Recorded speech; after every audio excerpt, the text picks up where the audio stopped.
Lucas 5, 31, 32, vamos a iniciar con ese texto. Y vamos a hablar solo de dos cosas que la confesión omite. Es decir, hoy vamos a hablar de lo que no dice la confesión del matrimonio. O sea, hay cosas que la confesión de fe no dice. Y son dos cosas. Una, la confesión de fe no da el significado del matrimonio, solo da los párrafos. Y la otra, la confesión de fe no habla del divorcio. Entonces vamos a hablar hoy de esas dos cosas. Del significado del matrimonio y del divorcio, por qué ellos no lo incluyeron y todo esto, por aclarar esas cosas. Lucas 5, 31, 32. Respondiendo Jesús les dijo: los que están sanos no tienen necesidad de médico, sino los enfermos. No he venido a llamar a justos, sino a pecadores al arrepentimiento. Entonces el matrimonio parte de un concepto de que todos los hombres somos pecadores. No hay un solo hombre o una sola mujer que pueda llegar al matrimonio y no causar problemas. Empecemos por ahí. O sea, todos los que llegamos al matrimonio llegamos a causar problemas. Me refiero al problema de mi pecado, no el problema de la otra persona, sino ya yo traigo una parte del problema, que es esa naturaleza pecaminosa. Entonces tengo que empezar el matrimonio consciente que soy un pecador, pero también consciente que me voy a casar con otro pecador. O sea, si usted cree que el otro es el pecador y usted es el santo, no, los dos van a entender y deben entender eso. Y por eso en la iglesia los solteros deben entender que son pecadores y que se van a casar con otro pecador redimido, aclaro, no perdido, no muerto. El orden es el siguiente: los incrédulos se casan con los incrédulos y los hijos de Dios se casan con los hijos de Dios. Ese es el orden perfecto.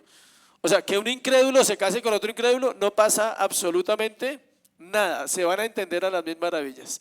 Pero si un cristiano se casa con un incrédulo, va a tener un problema toda la vida. Si dos creyentes se casan, también van a tener luchas, pero van a ser luchas llevaderas en Cristo. Solo los pecadores necesitan un Salvador. Si usted está casado o pronto se va a casar, está descubriendo que su matrimonio no es una novela romántica. El matrimonio es la unión de dos personas quienes llegan cargando el bagaje de la vida. Ese bagaje siempre contiene esa palabra que no nos gusta, que se llama pecado. A menudo se abre en la misma luna de miel y a veces se espera hasta la siguiente semana o hasta los próximos 20 años. A veces se abre en algún momento. Pero las maletas siempre están allí. A veces haciendo tropezar a sus dueños, a veces abriéndose sin aviso y desparramando su contenido olvidado. No debemos ignorar nuestro pecado porque es el contexto en el cual el evangelio luce más. Esa es algo que puede desanimar o parecer derrotista, ¿sí? No, entonces, ¿para qué me caso si voy a sufrir con otro pecador? Ahí es donde entra el verso que estamos hablando, que los sanos no necesitan un médico, los enfermos sí. Si yo entro en una actitud al matrimonio entendiendo que necesito ayuda toda mi vida, va a ser más fácil, va a ser más llevadero. Las preguntas sobre el matrimonio y el divorcio estaban en el corazón mismo de la reforma, cuando ellos en siglo XVII hacen esto. ¿Dónde se hizo la reforma? En Inglaterra. ¿Londres dónde queda? En Inglaterra. La confesión de Westminster también se hizo ¿dónde? En Inglaterra. Y la confesión de Savoy también. Es decir, las tres confesiones más importantes que tenemos hoy en día, todas se hicieron ¿dónde? En Inglaterra. ¿Qué estaba pasando en Inglaterra? El Enrique VIII no recibió la anulación papal. Enrique VIII era el rey de Inglaterra y él pide divorciarse de Catalina, ¿sí? Y no le aprueban el matrimonio porque la Iglesia Católica no aprueba el divorcio. Entonces no le dan el divorcio. Alguien le dice que Dios está por encima de la Iglesia y alguien le dice que Dios ha puesto al rey, que el rey es el hombre de Dios y que el rey puede decidir. Entonces él acude a esa parte espiritual y separa a la iglesia, separa al gobierno de la iglesia. Entonces él se separa de la iglesia romana y ahí es donde nacen los anglicanos. Y entonces él dice, yo puedo determinar, y él termina prácticamente haciendo su divorcio basado en la iglesia reformada, pero tampoco era reformado. Entonces él dice que eso lo llevó a la reforma a pensar y decir, si el rey puede hacer eso, vamos a tener problemas porque todo el mundo va a poder manejar el matrimonio como quiera. Entonces yo me caso cuando quiera, me divorcio como quiera, y por eso la reforma le da tanto interés al tema del matrimonio. Para la mente de los teólogos y los políticos era muy importante saber cómo se iba a manejar eso. Si era el Estado el que determinaba eso o era la iglesia la que determinaba eso. En el momento en que se escribe la confesión de fe, era necesario luchar con esas dificultades. ¿Era el matrimonio y el divorcio asuntos religiosos o civiles? Era la pregunta que había que resolver. ¿Cuánto de la doctrina católica romana medieval sobre el matrimonio podía aceptarse? Ya había una doctrina de la Iglesia Católica, tenían que mirar qué servía y qué no servía. ¿Cuáles eran los propósitos del matrimonio? Procreación, estas son preguntas. Compañerismo, prevención de la inmoralidad sexual, todo esto. ¿Y qué tan práctica era la probabilidad o la posibilidad de un divorcio? ¿Y cuáles eran los parámetros bíblicos? Ellos tenían que encontrar en la Escritura y hacer ese estudio y decir, nosotros tenemos que sujetarnos ¿a qué? A la Escritura. Independiente de lo que el Estado de Inglaterra dijera y cómo lo manejaran ellos, los reyes, los emperadores, el Papa, la iglesia no podía sujetarse a esas interpretaciones y tenía entonces que establecer unos principios. Inglaterra tenía por lo tanto el peor de los mundos, escuche. Legalmente era demasiado fácil contraer matrimonio, pero legalmente era casi imposible salir de él. El divorcio era un asunto completamente distinto. Es decir, en ese momento la gente se podía casar, pero no se podía divorciar. La Iglesia Católica no permitía el divorcio y aún sigue siendo un problema separarse a los que se han casado por la Iglesia Católica. Tiene que ir hasta la curia y tiene que aprobarlo el Papa. Y el Papa no tiene tiempo para mirar matrimonios y menos de por acá de Colombia. Él no va a mirar nada de eso. Tiene que tener mucho dinero a alguien para que le pongan cuidado. Es decir, es casi imposible hoy en día también anular un matrimonio católico. La pregunta es bíblico? ¿Es verdadero? ¿Es así? Y eso es lo que vamos a aprender. El hecho es que a principios del siglo XVII los divorcios eran muy raros, ya que requerían un acto privado del parlamento.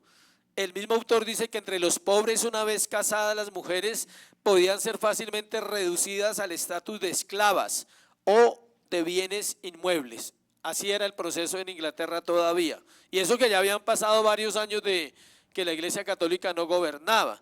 Dice, las esposas eran ritualizadas y a veces fueron organizadas por hombres trabajadores, ocasionalmente con el consentimiento de la esposa. Para poder escapar del matrimonio, una esposa tendría que ser vendida o cambiada por un buey. Para ella salirse del matrimonio, no podía salirse divorciándose, tenían que venderla o tenían que cambiarla por propiedades, y ellas permitían eso. ¿Para qué? Para liberarse del yugo del matrimonio en el cual se habían metido, porque normalmente eran matrimonios ¿qué? Opresores. Estamos hablando del mundo, no se asusten las mujeres, estamos hablando del mundo. Eso era en el mundo, ese era el mundo de Inglaterra, de Europa en el siglo XVII. El evangelio es absolutamente diferente. Estas ventas fueron la única práctica y forma de liberarse de las mujeres del matrimonio. El divorcio estaba disponible solo para gente muy rica, o sea, gente que pagaba, así como sigue siendo la historia, ¿sí? Pagaba y entonces pues las influencias movían y le daban la oportunidad de divorciarse. La primera deficiencia en el tratamiento de la omisión del matrimonio, en la primera deficiencia de la confesión de fe, cuando nosotros estudiamos la confesión de fe no estamos, escuche, no estamos diciendo que esta es la que gobierna la iglesia, no, es la escritura, acuérdese. Esto es una norma, una práctica, un documento, una herramienta, pero la Biblia es la que nos gobierna a nosotros. Entonces, note que hoy vamos a ver dos deficiencias, o sea que tiene deficiencias la confesión de fe. Y en este tema tiene dos deficiencias. Una, que es la que vamos a ver ya, y ahorita vemos la otra. Omite la definición de matrimonio. Usted lee los párrafos, son 4, y no habla de una definición, solamente habla de cosas del matrimonio, pero no lo define. Entonces nosotros sí vamos a hacer eso. Esta omisión de no definir el matrimonio es significativa, pero muy común en la época. En los acalorados debates acerca del divorcio y la inmoralidad sexual en la actualidad, se olvida a menudo que es una cuestión fundamental, o sea, el matrimonio.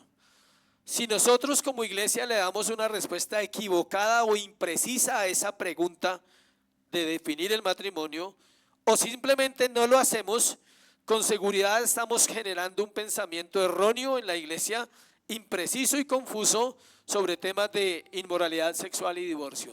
Si nosotros como creyentes no tenemos claro el concepto de matrimonio, terminamos pensando como piensa el mundo y terminamos en un matrimonio donde no le vamos a dar ¿qué? El lugar, el valor, el respeto, la honra y sobre todo disfrutarlo. ¿Por qué muchas personas no disfrutan el matrimonio? Porque no saben nada del matrimonio y porque no lo están viendo a la luz de las escrituras, lo están viendo a la luz de su circunstancia, o basados en el matrimonio que han visto en sus padres, o basados en el matrimonio que han visto en alguien que conocen y dicen, no, si ese es el matrimonio yo mejor prefiero quedarme así. No, el matrimonio tiene un fundamento y ese fundamento es escritural, insisto, es un regalo, es una bendición. Cuando usted hace lo que tiene que hacer como varón y hace lo que tiene que hacer como mujer, tiene que haber un resultado de bendición, de gozo, de alegría.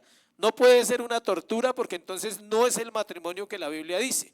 Bueno, el matrimonio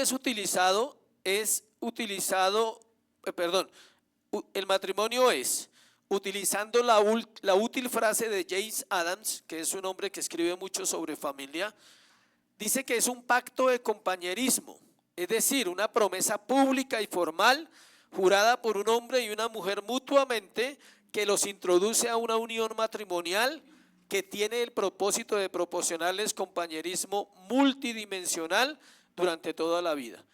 Ante todo, el matrimonio es una relación de compañía.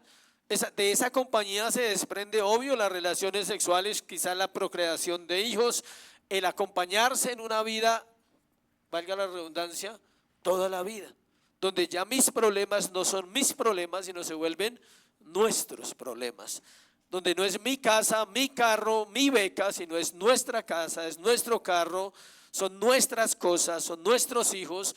Se pierde el singular y se empieza a hablar ¿en qué? Plural. Y eso ayuda a entender el matrimonio. Esta definición del matrimonio contiene una referencia al propósito predominante y la actividad constitutiva del matrimonio. El propósito predominante del matrimonio es proporcionar al hombre a la mujer y a la mujer un compañerismo mutuo. ¿Ese compañerismo qué es? La vida. No es el 80. Yo te doy el 80 y guardo 20 para mí. No, es el 100 y el 100. Ni siquiera es 50 y 50 como dice el mundo. Esa es la frase del mundo, 50 y 50, súper. Aquí no, aquí es 100 y 100. Ese 100 incluye defectos, incluye pecados. ¿Sí? Usted acepta el paquete completo o no acepte nada. Quédese solo, egoísta y ya, listo. Pero si usted acepta el paquete, acepte defectos, errores, faltas, debilidades. Y entienda que el otro va a aceptar de usted ¿qué? Exactamente lo mismo. Si las parejas se pudieran parar de frente, con los ojos cerrados y mirar, son iguales los dos. Y más cuando se casan, se convierten exactamente en uno solo. La idea es que al menos puedan mostrar a Cristo en ese matrimonio, que al menos se logre un destello de esa gloria entre Cristo y la iglesia. La actividad constitutiva del matrimonio es el compromiso con el pacto matrimonial y su realización. Vamos a leer Génesis 2:24, alguien que lo lea, ya lo conocemos, debemos tenerlo fresco por el seminario. Alguien que lo lea en voz alta, por favor. Por tanto dejará el hombre a su padre y a su madre y se unirá a su mujer y serán una sola carne. Muy bien. Proverbios 2:17 dice así.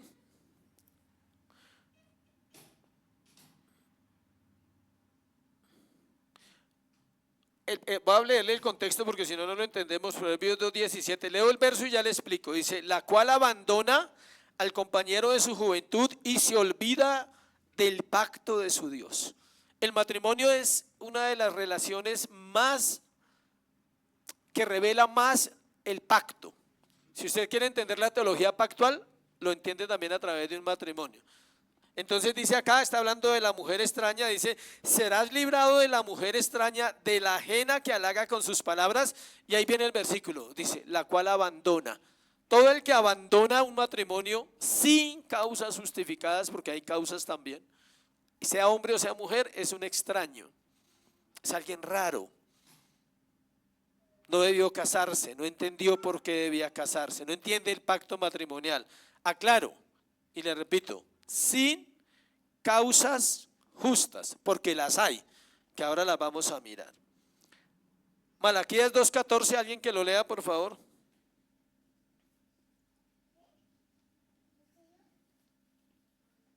Malaquías 2:14 en voz alta, por favor.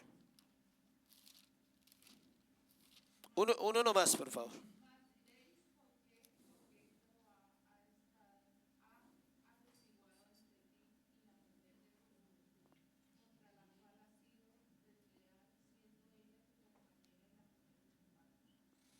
¿Sí ven? Ahí dice que el hombre ha sido desleal porque dejó la mujer de su juventud. Está hablando de un divorcio, de un pacto que había, y muchos matrimonios se acaban cuando ya llevan muchos años. Y uno dice, ¿por qué se acaban? Porque hay una deslealtad. Debería estar mejor, debería haber crecido, debería haberse fortalecido, debería estar disfrutando ya todas esas penurias, todas esas luchas, todas esas batallas que se dieron en el matrimonio deberían a través de los años entonces ya no estar, sino ya ser un matrimonio ¿qué? Maduro, más completo, donde ya la cara es más alegre, donde ya no se afecta el rostro por las peleas. Sí, el rostro se afecta. Entonces ya no hay eso, porque ya maduraron, pero cuando se acaba es una deslealtad a un pacto. Hubo un pacto. Es como utilizar a la persona en la juventud y luego no me sirve y cojo otra más joven. Eso es terrible. Es un pecado en todo caso. Un pacto no es una mera promesa. Mire lo que dice Hebreos 6:17. Hebreos 6:17 y 18. Dice, por lo cual queriendo Dios mostrar más abundante a los herederos de la promesa la inmutabilidad de su consejo, interpuso juramento para que por dos cosas inmutables en las cuales es imposible que Dios menta, tengamos un fortísimo consuelo los que hemos acudido para asirnos de la esperanza puesta delante de nosotros. El pacto más perfecto es el de Dios con su pueblo, pero el pacto entre dos personas es válido y tiene las mismas características. En el caso del pacto de Dios con su pueblo, es un pacto unilateral. Solo Dios lo puede cumplir, el hombre lo incumple. Entonces muere Cristo para cumplir nuestra parte y ahí se nivelan las cosas. En el caso del matrimonio es un pacto que bilateral. Las dos personas pueden, escuche, pueden y deben cumplir el pacto. Si no pueden, Dios no hubiera permitido el matrimonio. Ese se llama el equilibrio. Por un lado decimos que es difícil porque somos pecadores. Entonces Dios hubiera dicho, pues no se casen porque dos va a ser peor. O sea, quédese usted solo porque entre dos es peor. Pero no, Dios no es gravoso, sus mandamientos no son gravosos. Él nos capacita a través de la gracia para reconocer nuestra incapacidad, ir a Cristo y decirle, enséñame a amar a mi esposa. Enséñame a perdonar a mi esposo. Y si usted pregunta cuántas veces, la respuesta le puede asombrar. O sea, cuando una mujer o un hombre dice, enséñame a perdonar a mi pareja, no piense en un número, piense que es el comienzo de una práctica. Muchas veces tendrá que perdonar. De hecho, tendrá que perdonar muchas veces por lo mismo. Y no tiene excusa de decir, ay, ya no aguanto más, ya no puedo dar un perdón más, me cansé. No, porque el otro también estará haciendo el ejercicio de ¿qué? De perdonarme a mí. Siempre la pregunta cruel es esta: ¿te casarías con alguien igual a ti? Esa es la pregunta cruel. Si usted dice sí, bienvenido al orgullo, o sea, bien, o sea, pero es difícil. Yo no me soportaría a mí mismo, gracias a Dios que alguien me soporta, o sea, ¿sí? No, y eso es ser honesto con usted, decir, terrible casarme conmigo mismo, no, soy insoportable en mí mismo, o sea, pero uno no valora que otro lo aguanta, que otro lo sobrelleva, que otro debe convivir conmigo. El carácter público y formal de los pactos está indicando, que vamos a estar frecuentemente acompañados, y también ese pacto debe hacerse sobre testigos y debe haber señales y símbolos tangibles. Por eso se usan anillos. Los anillos son símbolo del matrimonio, es tangible, algo que se toca, el anillo, ¿sí? Y también hay testigos, está Dios. Dios es el primer testigo, el Padre, el Hijo y el Espíritu Santo. O sea, si no hay ningún invitado a su ceremonia, tranquilo que ya hay 5, ¿sí? Ustedes 2, el Dios Trino y el ministro, 6. Ya hay 6, entonces no sufra por cuántos van a ir, ¿sí? Entienda que ya hay unos testigos, pero se recomienda que hayan más testigos. Por eso es que se inventaron las ceremonias, para invitar ¿qué? Testigos. Algunos quieren 500, no necesita 500. Testigos, personas que lo conocen a uno. Hay varias consecuencias importantes que surgen de la identidad del matrimonio. Y esto es fundamental: la unión sexual no constituye un matrimonio. La unión sexual no quiere decir que 2 personas ya están casadas, porque eso hay culturas que dicen eso. Algunos estudiantes bíblicos han descuidado la interpretación, la hermenéutica, y han tomado 1 Corintios 6:16, y son los que afirman con ese texto que 2 personas cuando tienen relaciones sexuales se convierten en un matrimonio. 1 Corintios 6:16 dice: ¿o no sabéis que el que se une con una ramera es un cuerpo con ella? Porque dice, los 2 serán una sola carne. Interpretan mal ese pasaje, entonces dicen, pues si uno es uno con el Señor, y la Biblia dice que me uno con una ramera y somos uno, entonces ya estamos casados, aunque seamos pecadores, ya estamos casados. No, es pecado, simplemente se está justificando. El matrimonio está constituido por el pacto matrimonial, no por las relaciones sexuales, no por los hijos, porque muchas personas pueden tener hijos entre los 2 y nunca casarse. Entonces no constituye un matrimonio. Es el pacto matrimonial el que constituye un matrimonio. De hecho, es tanto así el caso que en la Biblia 2 personas estaban consideradas como casadas ante la ley, aún sin haber vivido juntas. O sea, en la cultura en la que se hace la Biblia en los judíos, 2 personas ya se consideraban un matrimonio y vivían aparte. ¿Estaban qué? Desposados. Se habían desposado. José y María, ¿qué? Se desposaron. Sansón se desposó, ¿se acuerdan también?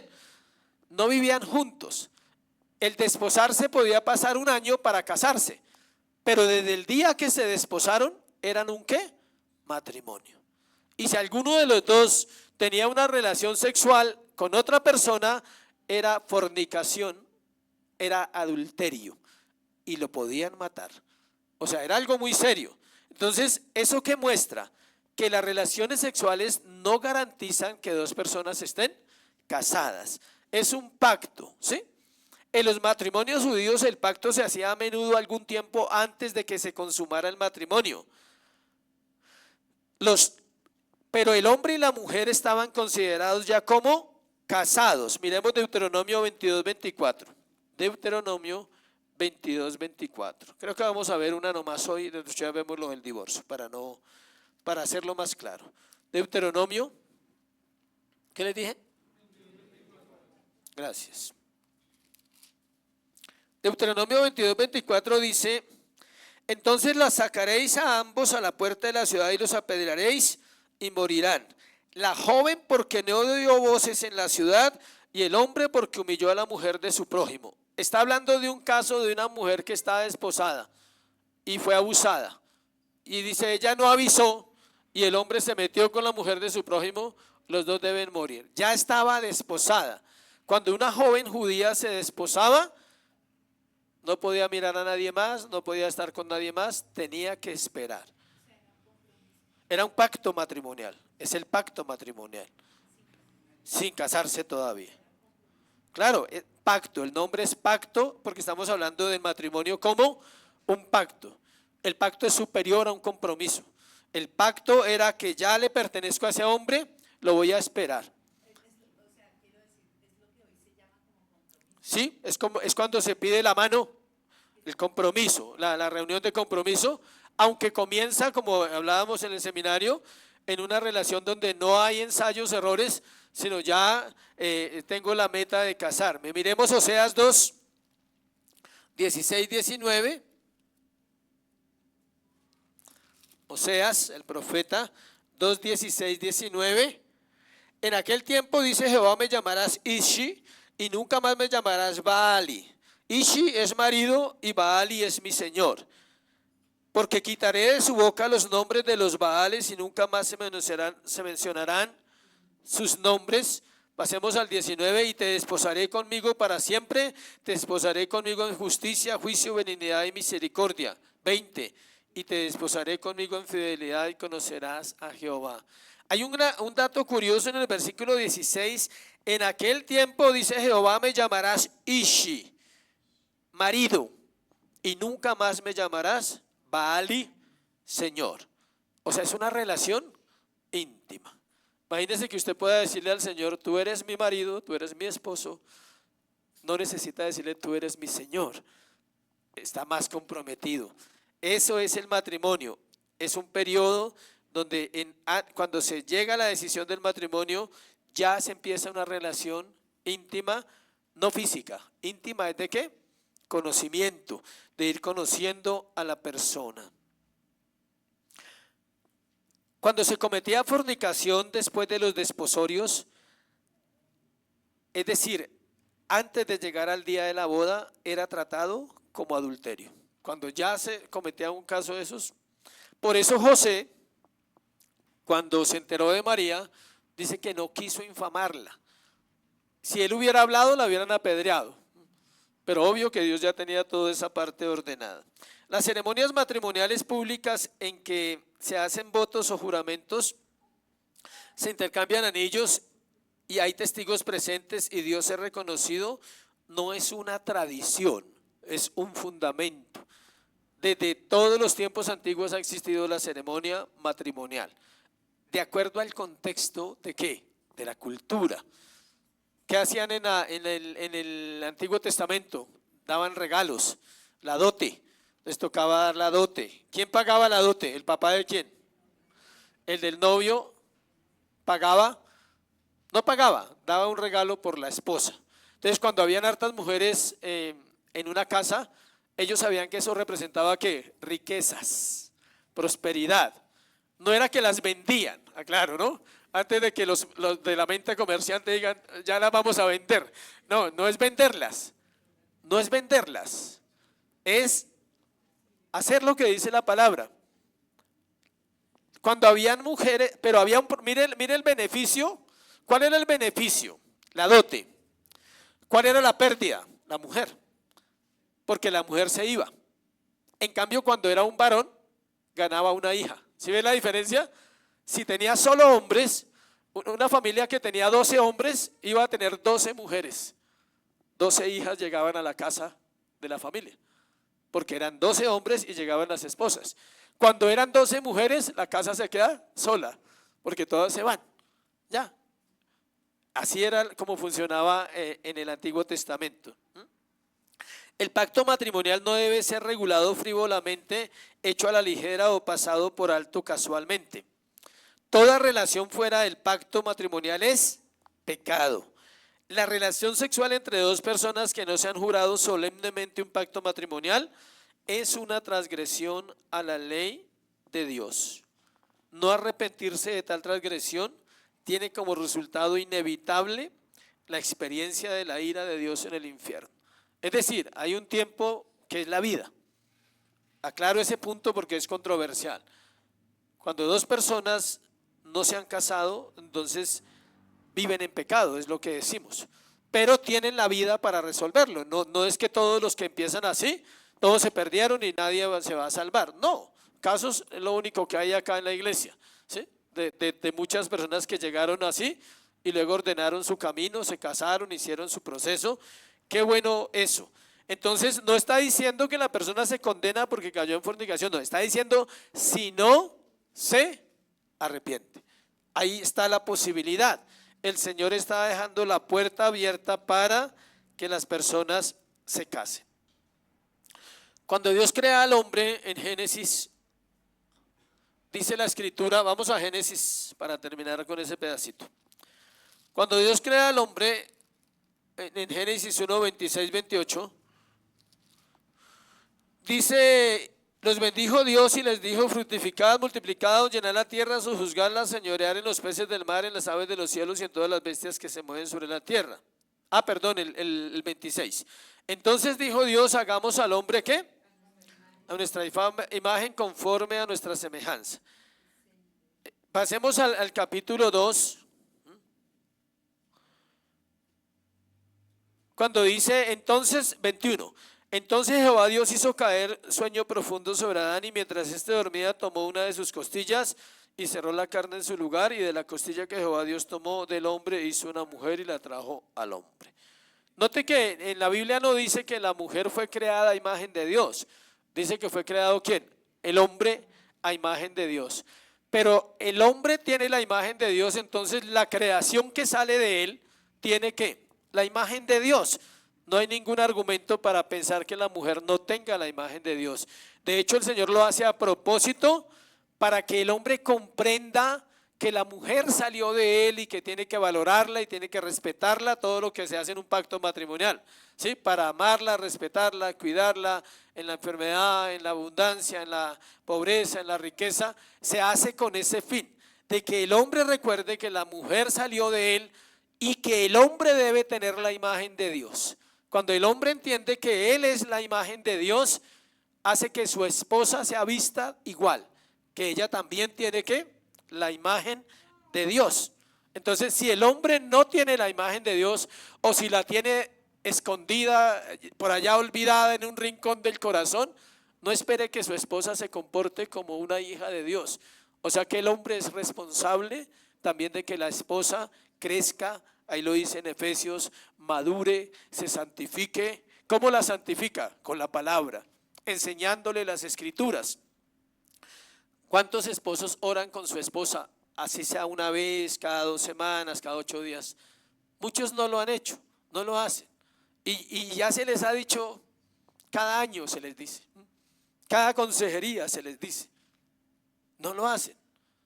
¿Por qué? Porque es la oportunidad de que ella aprenda de él, de que ella mire y diga, él tiene la imagen de Dios, puedo aprender de él, es un ejemplo para mi vida. Ese es el anhelo. Y no solo el anhelo, sino es el orden de la creación, que el hombre representa a Dios y tiene la imagen, y la mujer tiene la imagen. Génesis 3, 15. Pondré enemistad entre ti y la mujer, entre tu simiente y la simiente suya, esta te herirá en la cabeza y tú le herirás en el calcañal. Ese versículo es como el hilo conductor de toda la Biblia.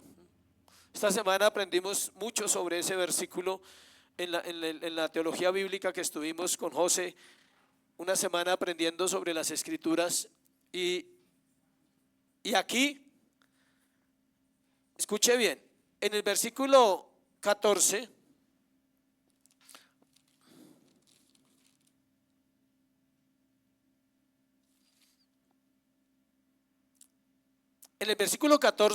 Dios maldice a Satanás, maldice a la serpiente.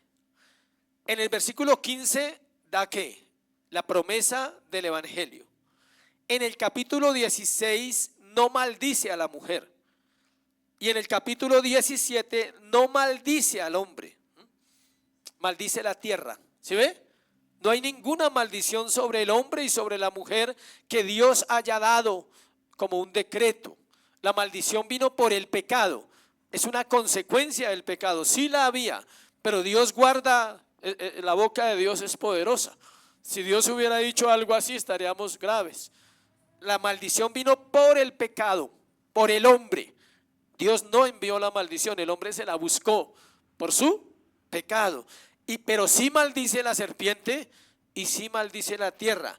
Al contrario de lo que uno piensa, Dios restaura a la mujer. ¿Por qué? Porque se le echa la culpa siempre de que ella fue la que comió y que ella indujo al hombre al pecado. Eso es lo que coma, ¿sí? Y la pregunta es ¿por qué el hombre dijo no puedo comer? Entonces él estaba mal espiritualmente, el hombre estaba mal. Adán estaba mal en ese momento. Adán no tenía discernimiento. Cuando la esposa le ofreció el fruto, él debe haber dicho no, porque Dios dijo. Pero él obedeció a la mujer, no a Dios. Y acá Dios la restaura. Escuche, lo vamos a parafrasear. Pondré enemistad entre ti y la mujer, y los hijos de la mujer destruirán a Satanás. Dios le está diciendo, entre tú y yo vamos a destruir a Satanás. Le está diciendo a la mujer, porque la simiente viene ¿de quién? De una mujer. ¿Se ve qué honor? El hombre es protagonista en la Biblia, la mujer también. ¿De quién nace la simiente? ¿De un hombre o de una mujer? ¿De quién nace Cristo? Dios la está restaurando inmediatamente. No los mató, los restauró. Le dijo, de ti, tú siempre vas a ser importante en el plan de salvación. La mujer es importante, porque de ti van a ser el Salvador, de ti, de Eva. No puedo, bueno, termino con este detalle. Cuando Dios le da el nombre, cuando le ponen el nombre a Eva, hablamos que era ¿qué? Varona. Pero Adán le cambia el nombre, se llama Eva, madre de los vivientes. Madre de los vivientes. Dios está diciendo, tú siempre vas a representar ¿qué? Vida. La mujer representa vida. Eso es la mujer. Entonces note cómo Dios restaura la imagen, pero esto va más allá. Luego vamos a compartirlo con unos 10 años que siguen. ¿Listo? Y tiene que ver con la iglesia. La iglesia da ¿qué? Vida. La iglesia destruirá a Satanás. Note los paralelos. La mujer va a destruir a Satanás porque de ella van a ser un salvador y van a ser Cristo, Gálatas 4:4. Y también la mujer es protagonista porque siempre de la mujer nace ¿qué? Vida. La iglesia va a destruir a Satanás al final de los tiempos. Es la iglesia, aplastará su cabeza, la esposa del Cordero. Pero también de la iglesia solo se produce ¿qué? Vida. Amén. Un poquito de lo que aprendimos. ¿Listo? Preguntas sobre y aplica, ¿no? No estoy tomando lo suelto. Aplica lo que estamos hablando a la relación del hombre y la mujer y al matrimonio, siempre visto desde la óptica Cristo y su iglesia.